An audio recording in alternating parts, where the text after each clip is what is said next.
Hello and welcome to the Silver King's War. I'm Michael Sievers, the writer, producer, and creator of this podcast series about my father's Second World War as a B-26 bombardier. Today we continue with the letters that the Silver King wrote from bomber school in Carlsbad, New Mexico. He's getting ready to celebrate Thanksgiving and writing on a downgraded stationery. Stanley writes to his family on Monday, November 22nd, 1943.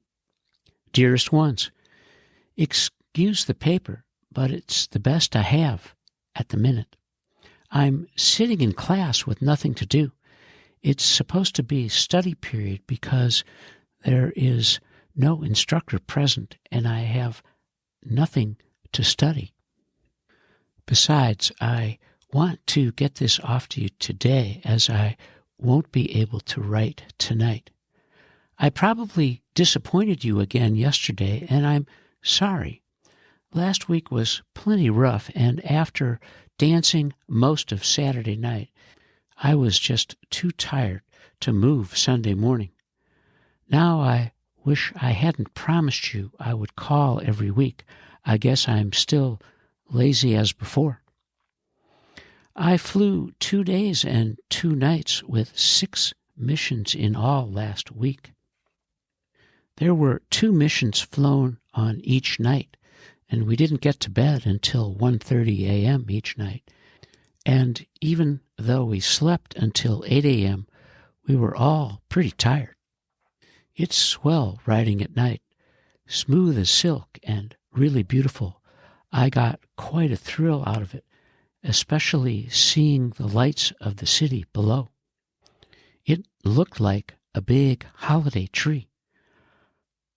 Bombing is much easier at night, too. The targets are outlined with bright lights like this drawing. The idea is to aim at the center light. I say it's easier because you can pick up the target before you're almost on top of it. In the daytime, the glare from the sun makes it difficult as the target seems to blend right in with the ground. At night, we use oxygen from the ground up, as it is supposed to combat night blindness, which is so common among flying personnel. And to me, it's nothing but a lot of trouble, as the mask gets in my way when I'm on the site, and I can't work as fast.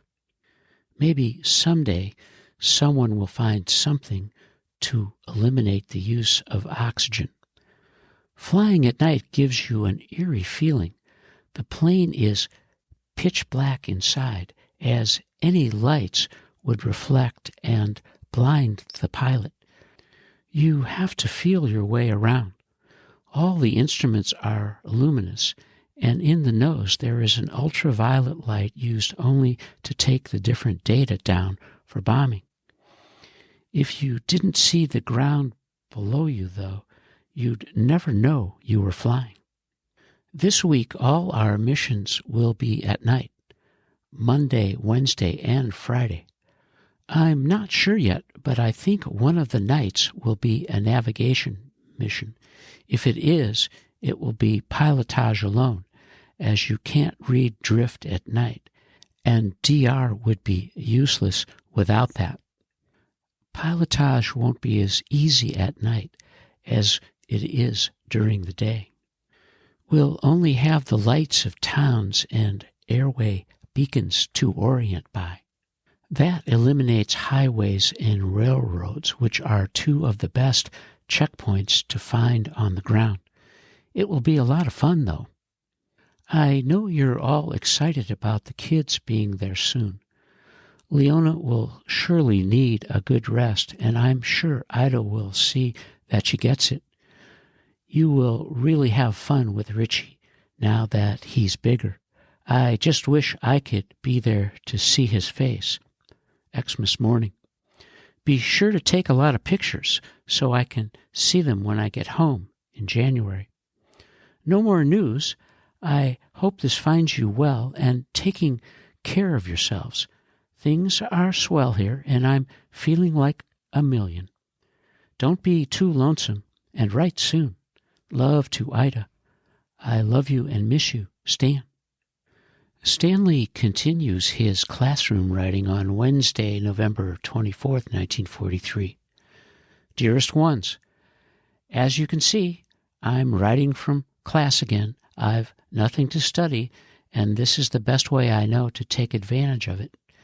Your letter came yesterday. As usual, it was swell hearing from you.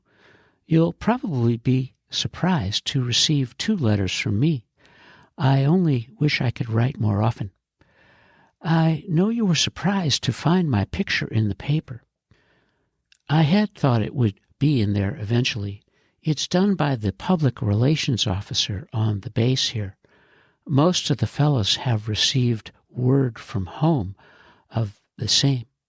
I can't say that the picture is a good one. It was taken at the base, photo of which I had nothing to do with. In fact, of all the pictures they take, I neither see them or receive copies of them. It's all done for the records. On account of the picture in the paper, I received a letter from a kid in Pelham, Alabama. She wrote that she liked my picture and wants me to correspond with her. She says she's 17 and has brown hair and brown eyes. And how about that? I'm receiving fan mail now. I'll fly again tonight if the weather clears up. There has been an overcast for the past 3 days, making a low ceiling. Monday night we were scheduled for 2 missions, but didn't even get to finish the first before heavy clouds set in. I was up at 10,000 feet and just managed to get off 5 bombs.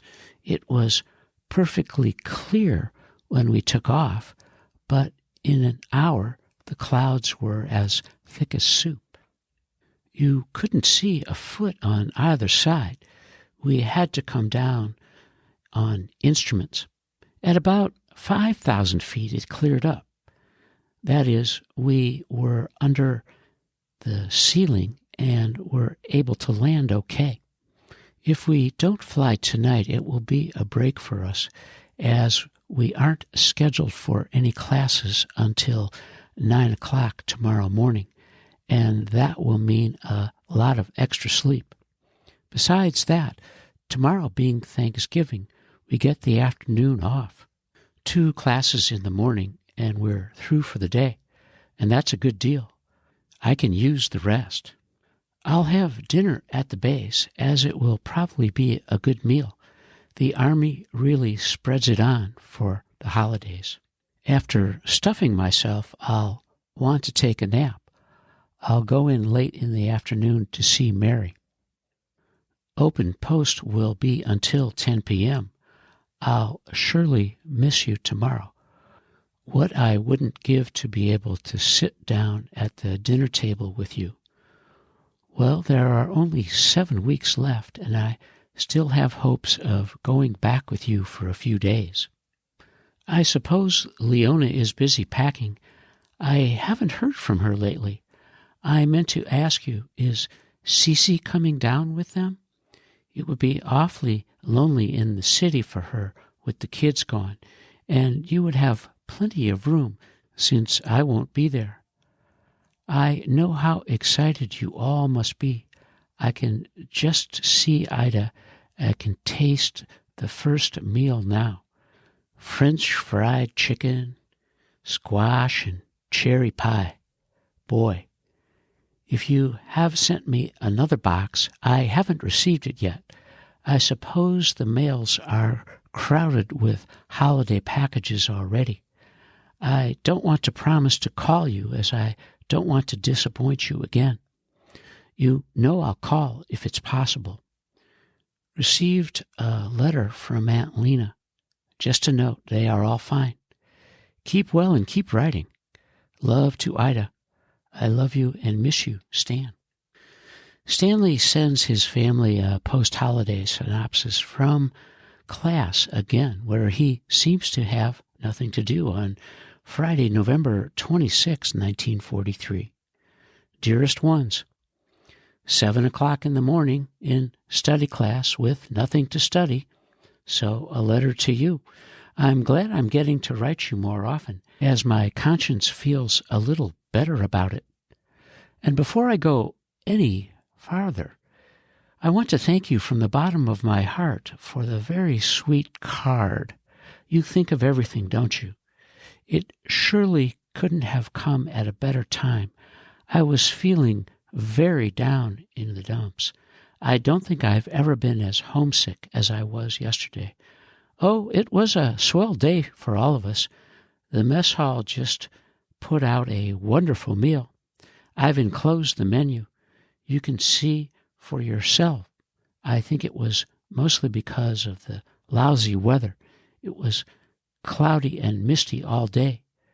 Without a doubt, the worst day we've had so far. It wasn't too cold, but you know that damp and lonely feeling it leaves you with. I wanted to call you, but I knew it being holiday, the lines would be twice as crowded. I'm going to do my damnedest to call you this Sunday. Saturday night, I'm staying in for a change. Mary and I decided it would be best as we've been seeing too much of each other. So going to bed early, I might be awake in time to call you. Well, believe it or not, it's actually snowing. It's light, and now I can see what's going on. It really is a surprise, as I never expected to see anything like this in Carlsbad. It's coming down fairly thick, and it might stick if it keeps up. The ground is wet from the rain last night. There will be no flying tonight, which is just as well. I was up Thursday night, but it was so hazy I could hardly make out the target. The clouds have been hanging over all week, making it lousy flying weather. The only drawback from missing a mission is that it will have to be made up some Sunday when I could be in town. But still, it's sleeping until 8 o'clock tomorrow morning that I'm thinking about. Yes, I still love my sleep, as you can see. There isn't much news to write about, only I'm counting the days until you get here. Only 7 weeks to go. That isn't too long if you say it fast. Be sure to let me know when you get your train reservations. How many days it will take you to get here, the name of the railroad, etc. I want to make reservations for the 3 of us to go back. Providing I get a leave and there is a train, we can leave here the same day as graduation. We can't afford to waste any time. Also, you asked me to get you a room at the Crawford. Do you remember the La Caverna Hotel? I think it's a much better place and much nicer. Let me know what you think, as I'll have to make the reservations way in advance. Mother, I wish you would send me a list of the people and addresses to whom I should send holiday cards. Keep well, and don't be too lonesome. Write soon. Love to Ida.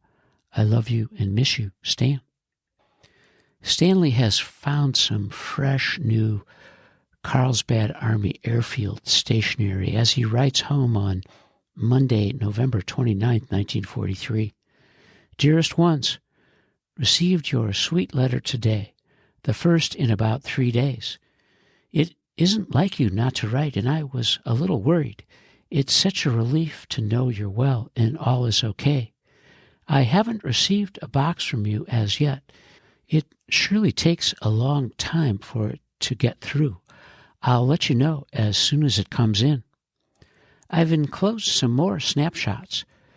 They came out a little better and will give you a better idea of how I look. Mary and I have had some swell weekends together. She's such a sweet girl. I was with her Saturday night after all. She had a bad cold, so we stayed home. I wouldn't have gone in except to keep her company. We made candy and spent a nice quiet evening. Again, I'm sorry I didn't call Sunday. I certainly had intended to, but we had to go to the hospital for a physical exam. Since we will be officers soon, we had to go through the same exam I had before when I first came in the Army. We had to be there early, and it didn't give me a chance to call. I just went through the regular laboratory tests. Wasserman, urinalysis, X-ray, etc. The rest of it will come someday this week. The doctor who took my medical history asked a lot of questions about the operation on my hand, and he put down on my record a slight flexor deformity. That's all I need now for something like that to keep me back. It certainly hasn't hindered me in any way. I can do everything anyone else can do. Maybe you read something in the paper about the bombing meet that we held here yesterday. 3 cadets of the graduating class from all schools in the country were here to compete for the, quote, pickle barrel, end quote, trophy. The 3 from this school were from the class ahead of us. They graduate in 3 weeks, the first class to go through here. In the next meet, the 3 best bombardiers in my class will represent the school. I won't be one of them as my CE isn't too good. I'm still under the curve, but it's still too close for comfort.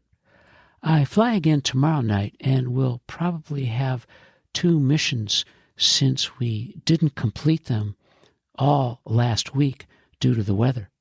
It has turned pretty again, but it's cold. Perfect flying weather, smooth and clear. However, I'll be glad when we start flying in the day again. It's too damn cold up there at night. I've been thinking about you coming out and how swell it would be if you could drive. And I know you could make it a great deal faster, and I don't think it would be quite as tiresome for you. 2.5 days is a long time to spend on a train. It would be a lot more convenient for me, too.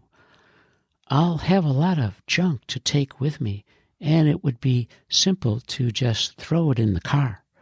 Of course, this all depends on whether you can get the gas. Anyhow, let me know what you think. I want you to send me my electric razor. Razor blades are scarce here, and on top of that, hot water is at a minimum. My face is really taking a beating in the cold weather. Also, send me an extension cord if you have one around the house. Keep writing often, and I'll try to do the same. Take care of yourselves and keep well. Love to Ida. I love you and miss you, Stan. We have reached the end of Carlsbad Letters Part 5 as the Silver King's writing continues from bomber school in Carlsbad, New Mexico. He's just finished the Thanksgiving weekend and he's ready for December. And you are listening to the Silver King's War.